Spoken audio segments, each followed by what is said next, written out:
Good morning. The Happy New Year.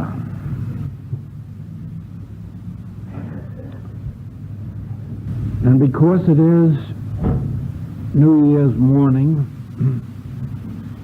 we can take advantage of this opportunity to speak of the meaning of a new year from a spiritual standpoint.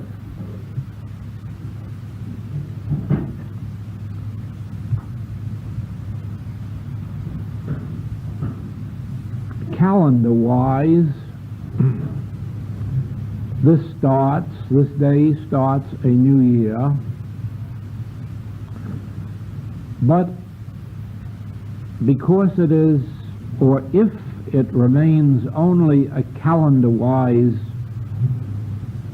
beginning, it has no relationship at all as to what kind of a year it would be for you individually, or for me, or for anyone in this world. Of course, we start by saying Happy New Year as a wish, realizing that saying it, conveying the idea, has no power to make it so.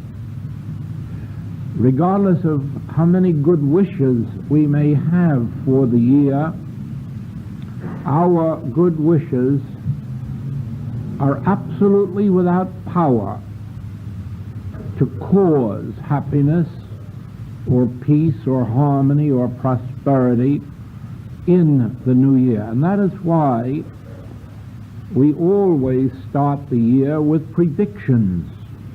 Our 1st of January newspapers are always full of predictions for the coming new year. That is, trying to foresee what will happen. And all of this in the recognition that we have no power, the world has no power, to make it happen.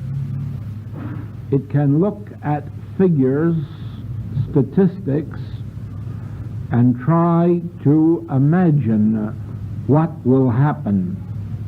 And of course, each one has an entirely different way of evaluating figures. Therefore, each comes to a different conclusion. But as to having any effect upon the year, these prophecies have none. You'd be surprised how interesting it would be if you could get out the January 1st editions of 1960 newspapers and read the predictions for this year, very few of which have come to pass. And then you will know that neither the predictions nor the wishes have power to bring about anything in our experience. But far from making that a hopeless picture, it really is the foundation for a very encouraging one, because once we realize that our wishing ourselves or each other a Happy New Year won't make it so, and once we realize that these predictions of the coming year have no influence upon the year, we can then begin to investigate and ask, what is there then that can bring to us some measure of assurance of what the new year will be, or what is there that can be done, accomplished within ourselves, that will have an effect upon the new year. Now, every one of us as individuals not only have tremendous influence and power upon our own lives, And it isn't only that we have some measure of power, dominion, upon the lives of those who are near and dear to us, but far more than this, we have power on the effects that influence the entire world. Very often, one individual can change the nature of history. One individual has within himself or herself the power of changing history. In this recent election, you have seen how much of the election really was influenced by a few votes. Just a few votes in this city or that city or this community or that community has influenced an entire state result. And just a very few votes, comparatively speaking, less than half of 1%, influenced an entire national election. And so you can readily understand how powerful one single vote can be, or a dozen votes, or 24 votes. And very often we think how little power we have in the history of our nation or the world, not realizing how much power there is in an individual. Of course, it isn't necessary to repeat that from the earliest of days, the power that a Moses had in his time, or a Jesus, or a John, or a Buddha, or a Lao Tzu, not only on the history of their days, but the history of all time, influenced just by an individual here or there. So it is that we not only influence our own lives, but no one knows who the individual is who may influence the history of an entire year, or what group may bring about changes in the history of a world. We are going to witness a very interesting experiment during this year along that line. One man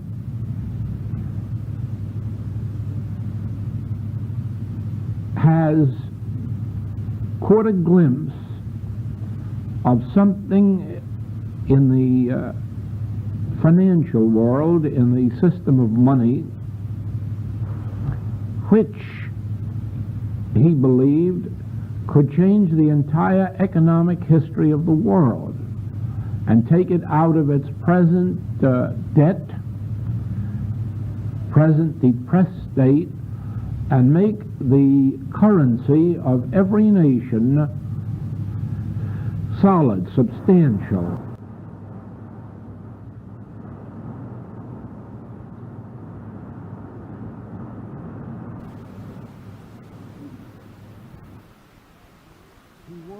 For quite a while and interested others, finally convinced many bankers, many economists,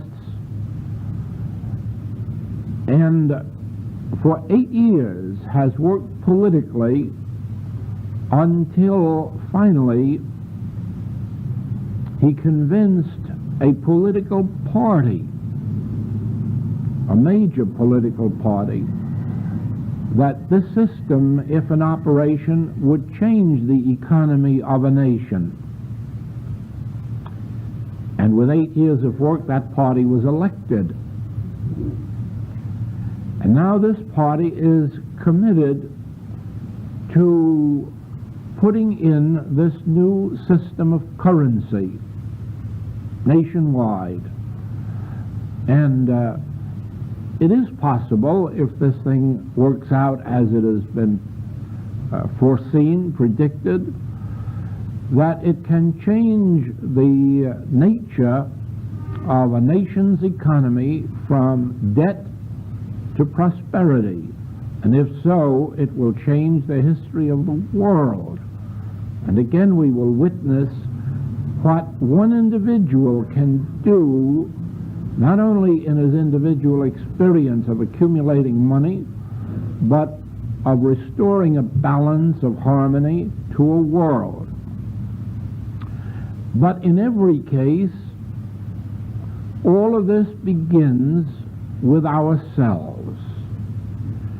It begins with understanding how these changes are brought about in our individual experience, and then our circle widened until we are able to bring this influence into the experience of others.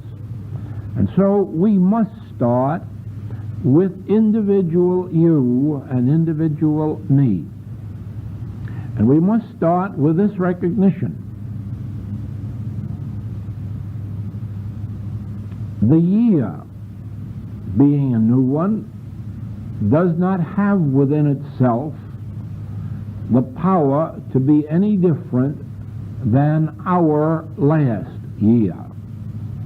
In other words, throughout this 1960, as in all previous years, some have been made healthy and some diseased. Some have been made wealthy and some impoverished.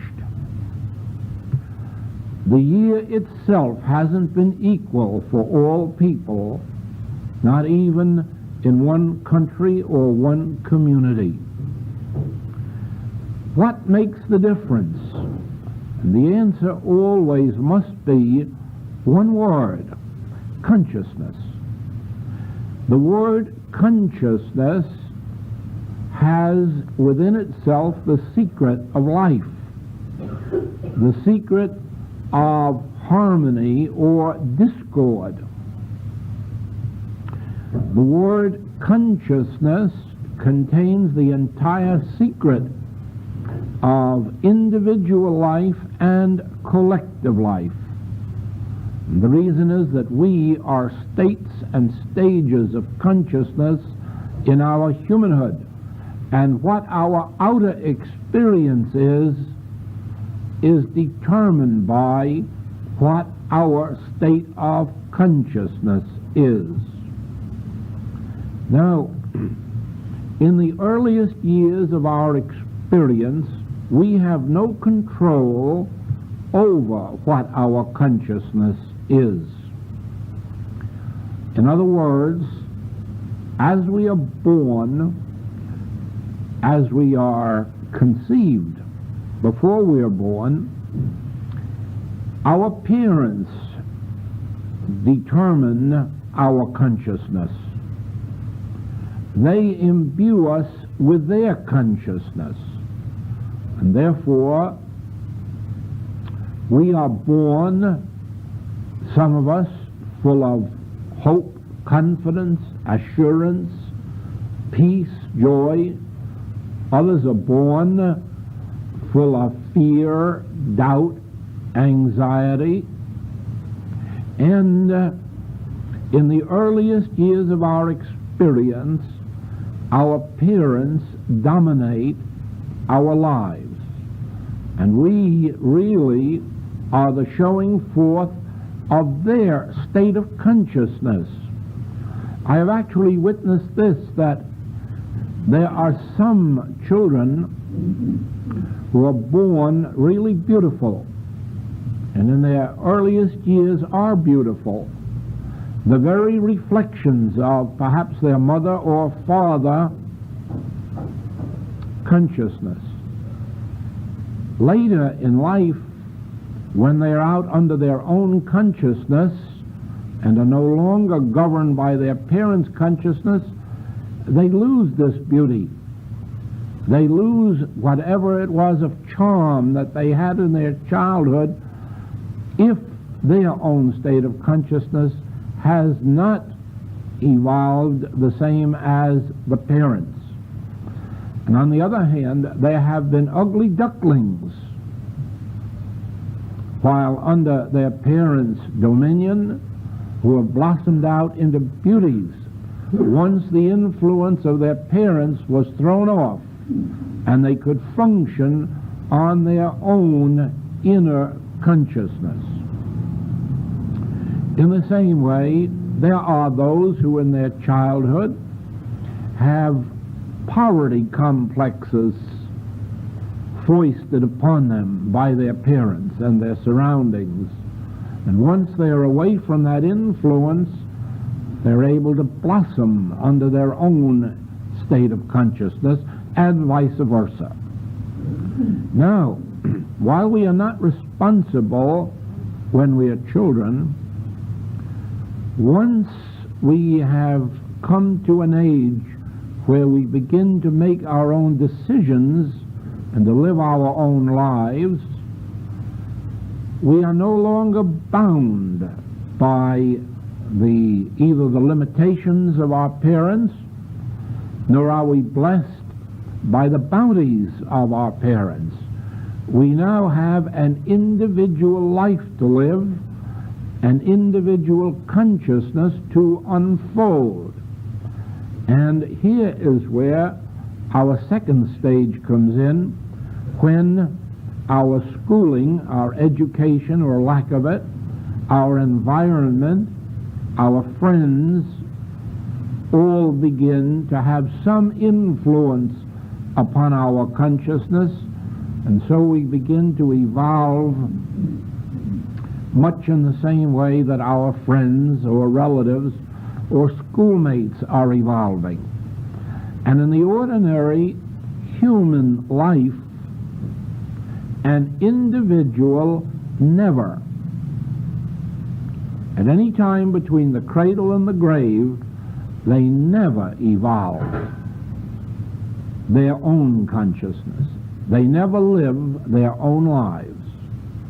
In the ordinary human life, a person is always living in the lives of their relatives, their friends, their community, their surroundings. And they do not surmount these because it is not taught to them that they are an individual consciousness with individual capacities, God-given, with individual propensities, with individual characteristics, all God-governed, and therefore they can throw off the influence of their surroundings. They can throw off the influence of the world about them and begin to live as individuals. Those who are led to a metaphysical or spiritual teaching are given the opportunity of coming out from among them and becoming separate. In other words, with the very first of our metaphysical or spiritual teaching, we have revealed to us the fact that we exist as consciousness and that God is the original substance, essence, and law of that consciousness. And therefore, we can be the showing forth of infinity, of eternality, of immortality. We can be the showing forth of God's grace rather than the showing forth of whatever period of physical, mental, moral, or financial era we happen to be in at the moment. In other words, truthfully, we are independent of what is going on in this world. Actually, by the grace of God, we need not be benefited by what is going on in the world of good nor deprived of good by what is going on in the negative sense of the world, for we can come out from this mass consciousness and begin to live our lives as individuals. It was a wonderful thing to read here last month that within this last 12-month period, one of the greatest changes has taken place in the United States consciousness of any time in recent history. In other words, when, beginning with the Depression in 1930, this country began to take on the complexion of the older foreign countries of mass consciousness, dependence on government support, dependence on collective activity. In other words, when we began to come under the socialistic and communistic influence of giving up our personal and individual selves to become a part of a collective, nationally supported society, we were on the downward path that led eventually to probably the lowest ebb 2 years ago, when a survey of college graduates was taken in this country, asking the ambition and hopes of the graduates. And in that year, more than 70% of the graduates said their hope was to get on the payroll of a corporation and be able to retire in 30 years. That was the hope and ambition of our college graduate youth 2 years ago. In this 2-year period, this has so completely changed that the surveys taken in the last few months indicate that the youth of this nation is clamoring for individual expression, individual unfoldment, individual living, individual opportunities. And all of this really has come in the last 12 or 15 months. This recognition of what we had lost in those years of socialism, what we had lost in those years of collectivism, which led really to a communistic state of thought being embodied among us. Of course, it couldn't last in the soil of this nation, and it is a wonderful thing to see how now that tide is turning. But this leads us in the spiritual world to a different step, because we go a step further than human individuality and a desire for human differences. We go to that state of individuality which is a God-given individuality, which makes us so different from each other that each one of us has an individual mode of life, an individual art or talent or ability. Each one of us has an individual capacity for a free, joyous life under the government of the spiritual creative principle of life, that which we call God. So it is then that when we come to the subject of a new year, we cannot look out upon this year as having any hopes for us. Our hope must be in what change of consciousness will take place in us that will make this year a better one than the last, a richer one, a deeper one, more harmonious one, a more healthful one? What is there within us that can change the year or make it a happy year? Do not think for a moment that the answer to this isn't known. The answer is known and has been demonstrated for many, many years by many.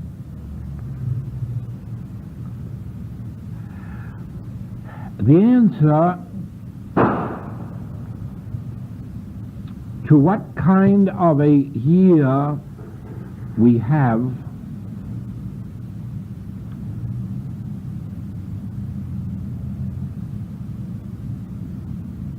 is that the year will be in accord with the state of consciousness with which we face the year.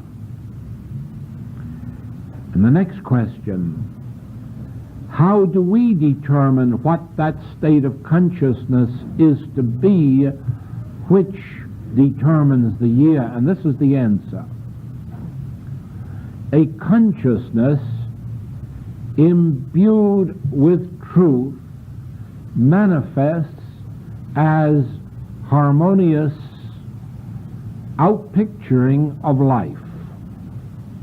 The outer form of our life is determined by the degree of truth embodied in our consciousness, or the amount of truth of which our consciousness is constituted.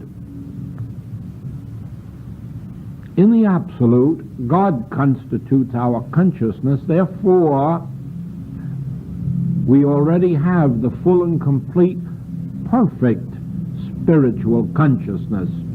But this is only of demonstrable availability in proportion to our conscious awareness of the truth. And let me show you how that is.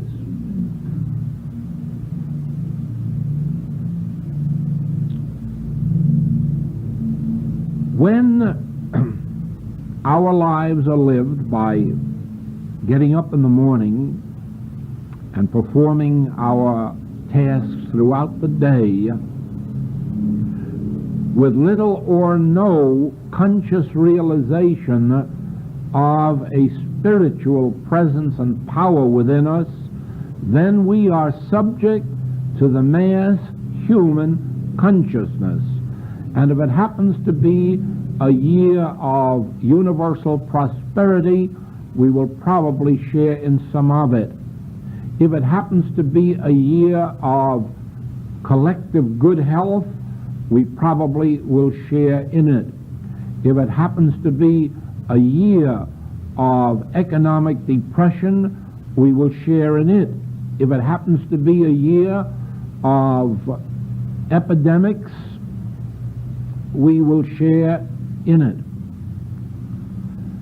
The only way to avoid being a part of the mass mind and of demonstrating the life that is lived by humans is to begin our day and end our day and continue throughout the day praying without ceasing, praying in the form of recognizing that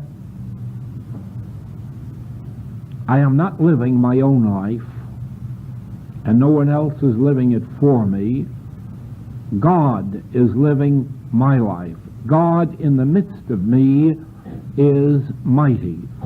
There is a divine presence within me that goes before me to make the crooked places straight.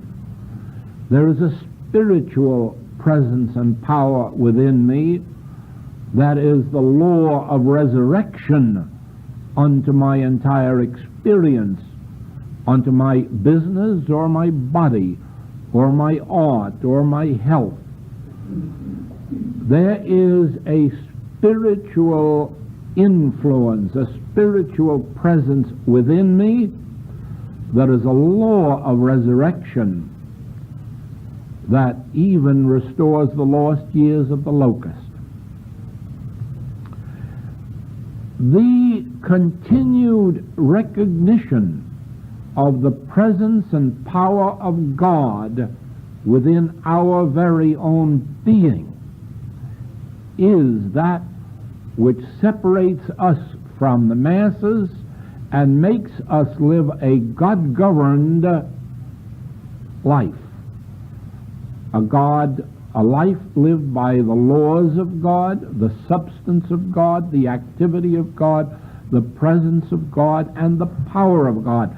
But only this acknowledging Him in all thy ways, only this keeping the mind stayed on Him, only this separates us from the mass influence, from collective experience, and enables us to be a law unto ourselves.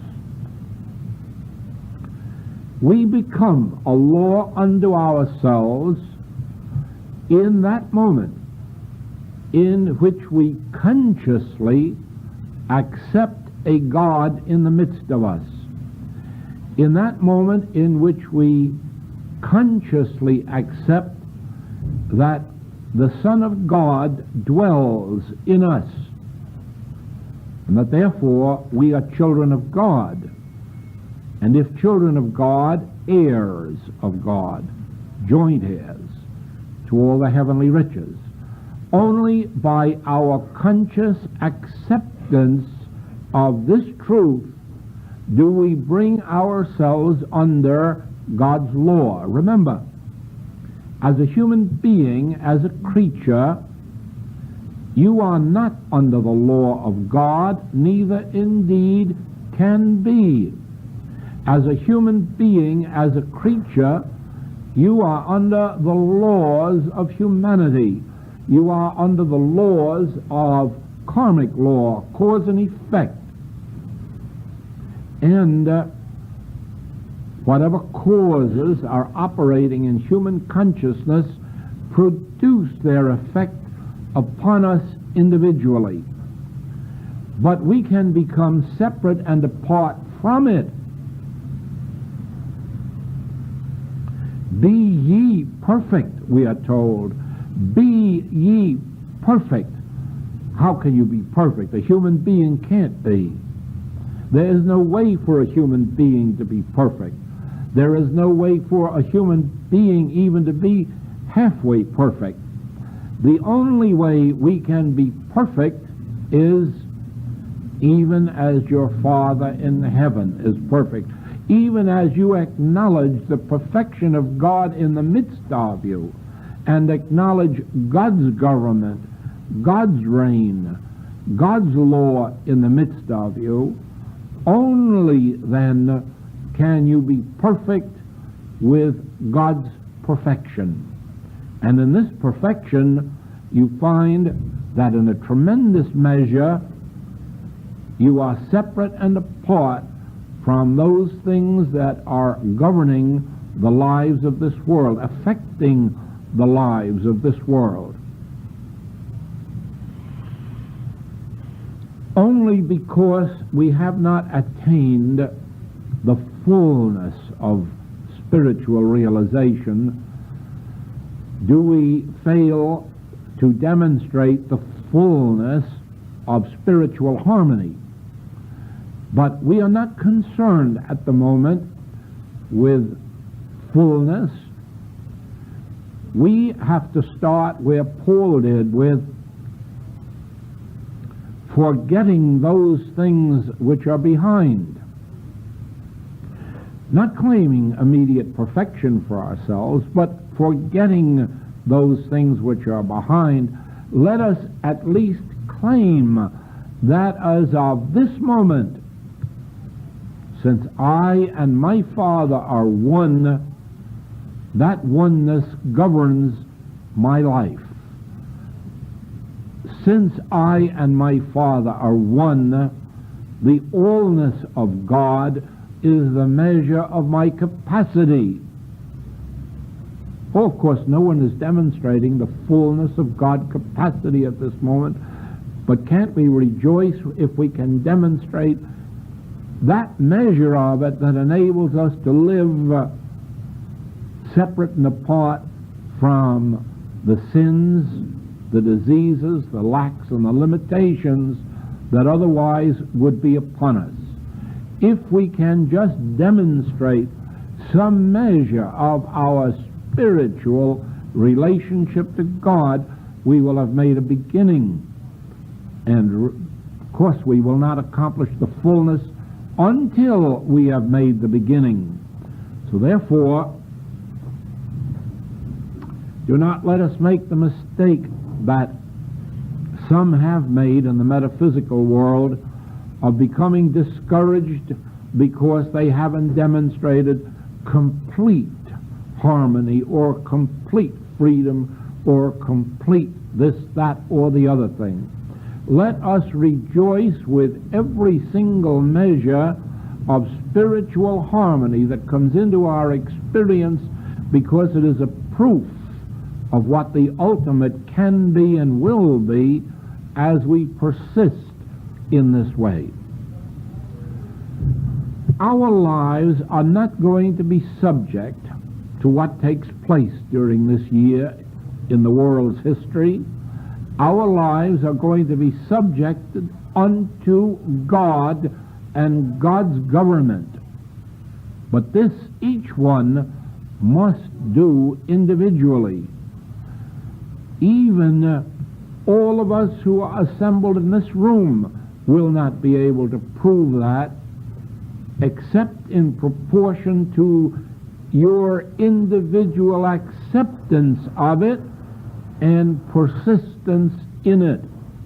In other words, there is no way for even the spiritual law or spiritual truth to affect the lives of those who do not consciously accept it, those who do not consciously work with it. We have witnessed with the Master 3 years of having his disciples with him, and then watching how Judas failed to show forth anything really of that 3 years of work on the part of the Master. We witnessed the desertion by Peter, by all of the disciples really, in spite of 3 years of companionship with the Master himself. And so we do know to what extent the individual must embrace truth in order to demonstrate it. Ah, yes, the mere fact of being a part of a spiritual teaching brings to everyone in it some measure of harmony. In other words, the consciousness of the teacher or the consciousness of the practitioner does bring some measure of harmony into the lives of everyone who comes under their influence. But it is a temporary benefit, except in the cases where the individuals carry it on themselves. There again we may go back to the human experience where children may be brought up in the most wonderful of homes and be the most wonderful of children, but when they get out into the world, if they do not carry that forward themselves, if they do not take the lessons that they learned at home and carry them out into expression, they can very well become the profligates of the next generation. So it is. No parent can absolutely guarantee what their child will be.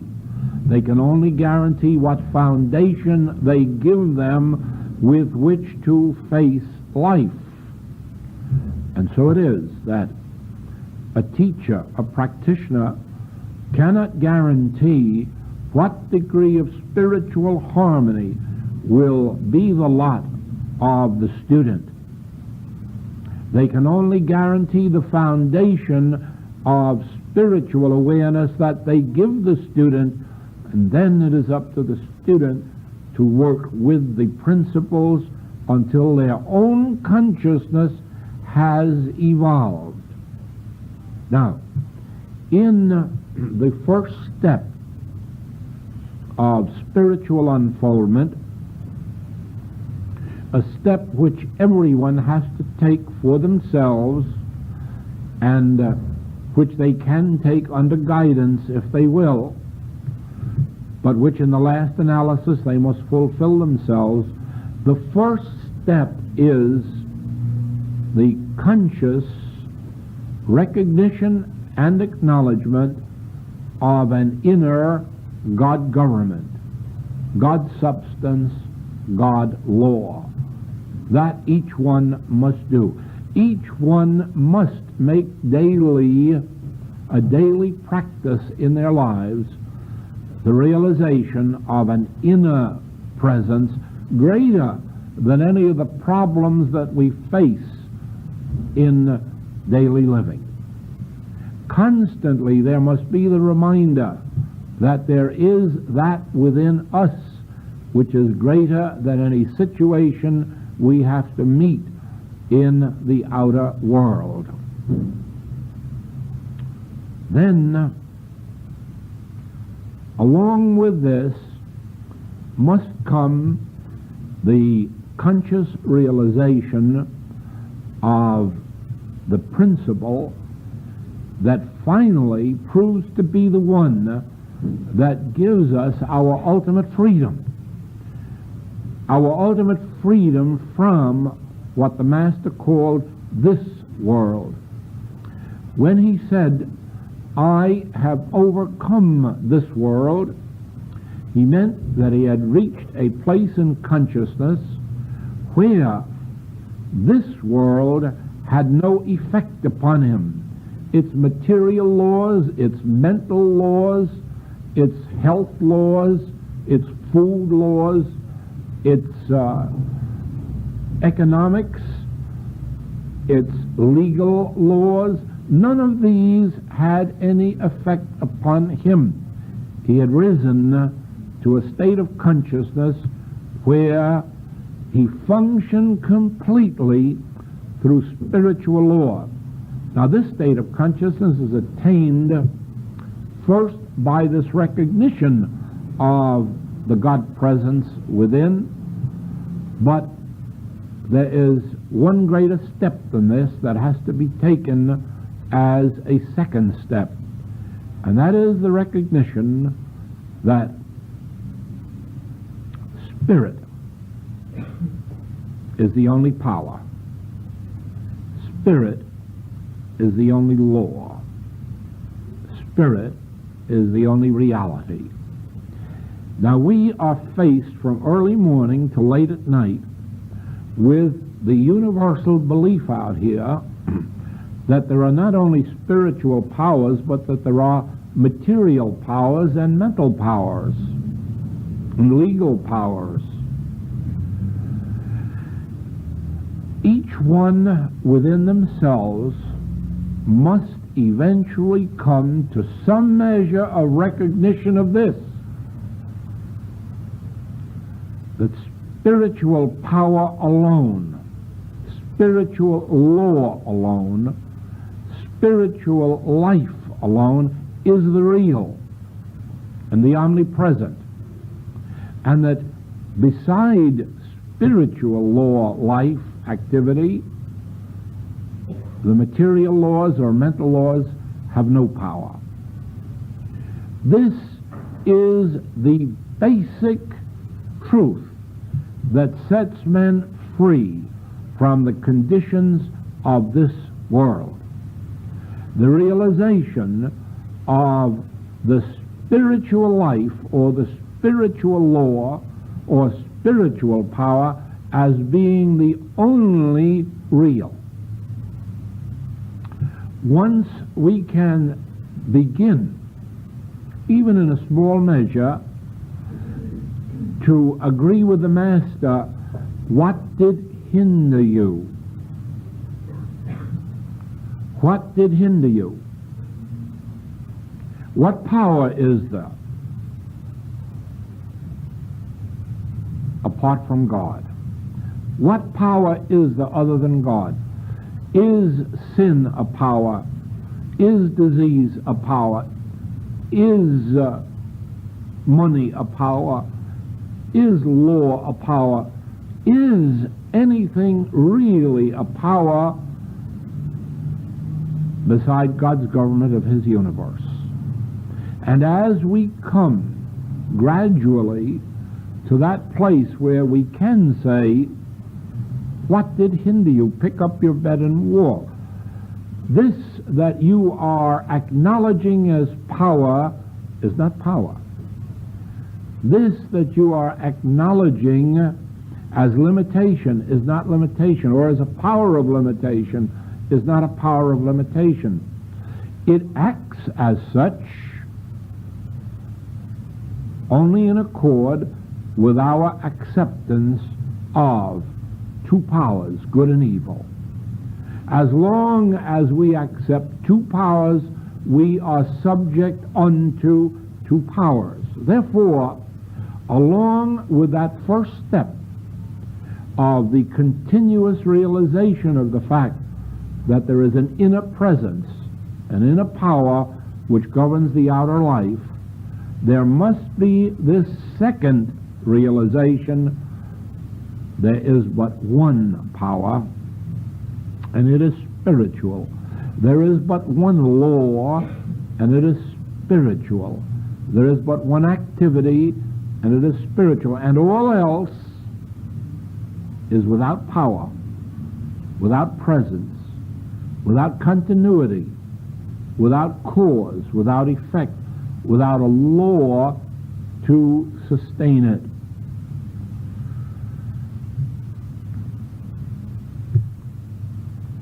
You see then that the new year becomes what we make it. What we make it by our inner life. True, we still go through all the human motions of performing our business, our functions in life, carrying on our art or our profession, whatever it may be, but governed always by this inner life. You know, it is a remarkable thing that a magazine like Reader's Digest, really the only magazine covering the world, is giving the amount of attention that it is to this subject of the inner life. In, I guess it was October, they published that article on why a scientist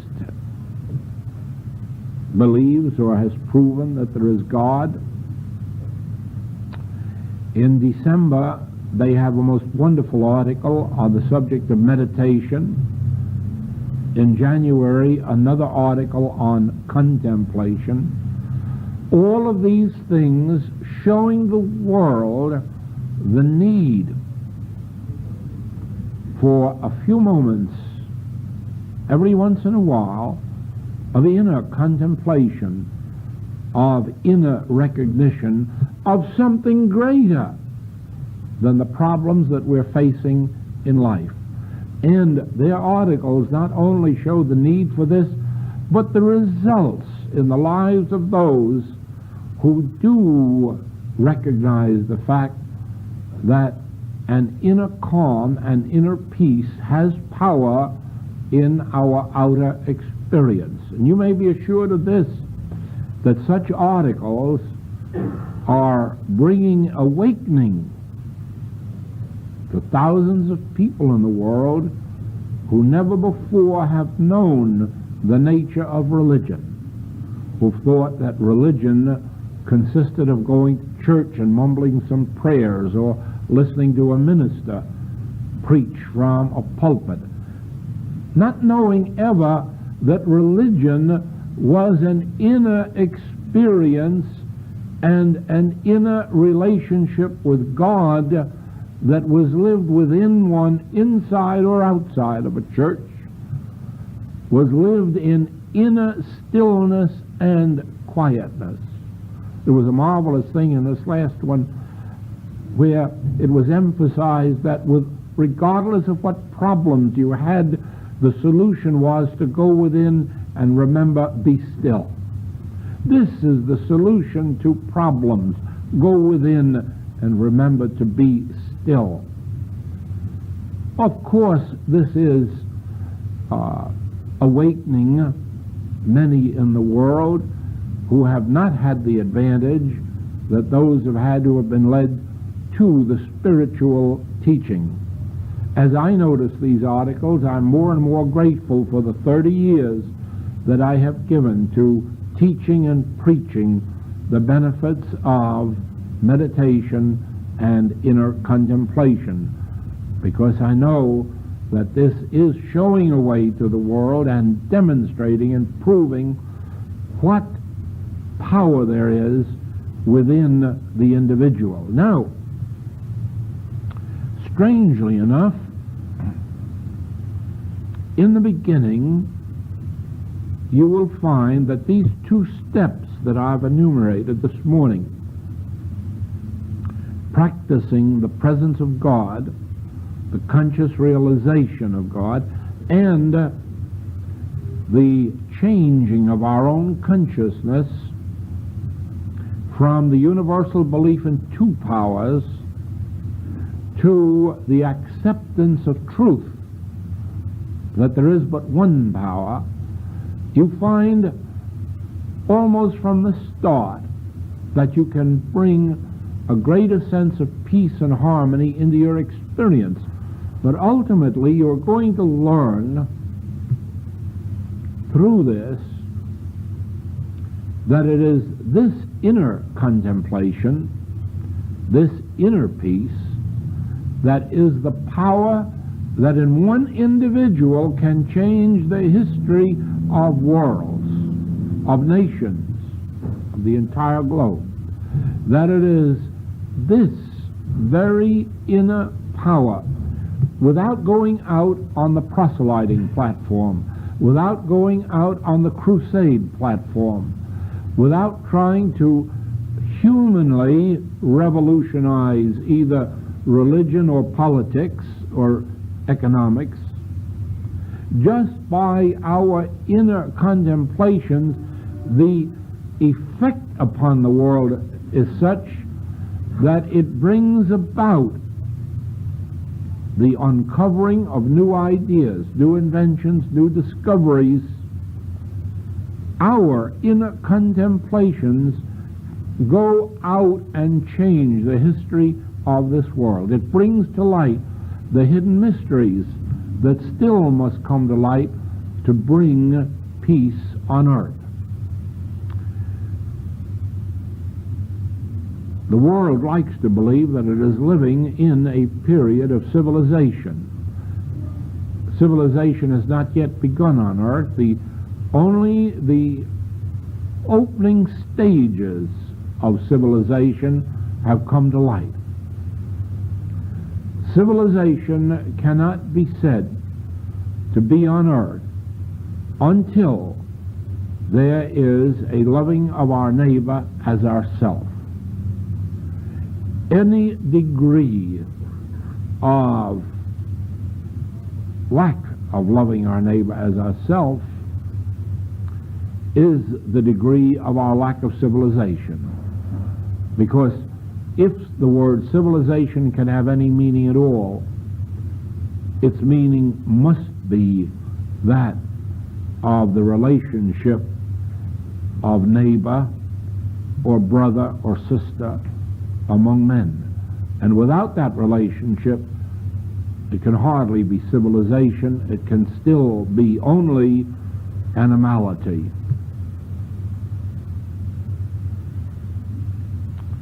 Civilization has to begin with an individual. And it has to be carried to the point that Jesus carried it when he gave the Sermon on the Mount. and pointed to the lack of civilization in an eye for an eye and a tooth for a tooth. The lack of civilization in wanting revenge and vengeance on earth. The lack of civilization in that old living under the law. And what he pointed to in his Sermon on the Mount is a condition of civilization. And we will know that civilization only in proportion as we are enabled to live under the Sermon on the Mount. Again, that is an individual experience which becomes collective because, this is so difficult to express. That which you are becomes evident to the entire world that knows you. And that which you are becomes an influence unto all those about you, so that the inner stillness, peace, and quiet and love that you attain becomes a spiritual influence felt by all around you. The lack of it in you is felt by all around you. And it is for this reason that it behooves us to determine that our lives in the new year will be governed by an inner grace, an inner peace, an inner love of our neighbor, and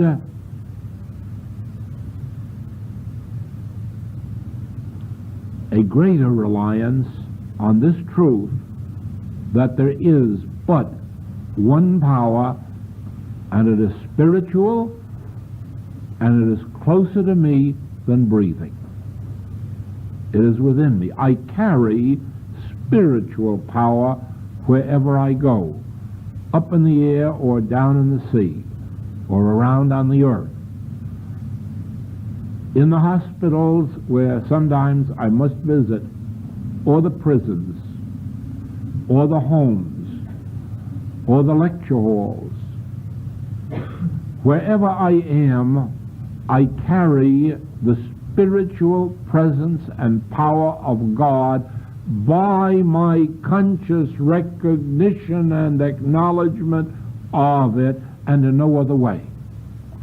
Only by that recognition do I carry the spiritual presence, the spiritual influence with me, so that I may say the place whereon I stand is holy ground.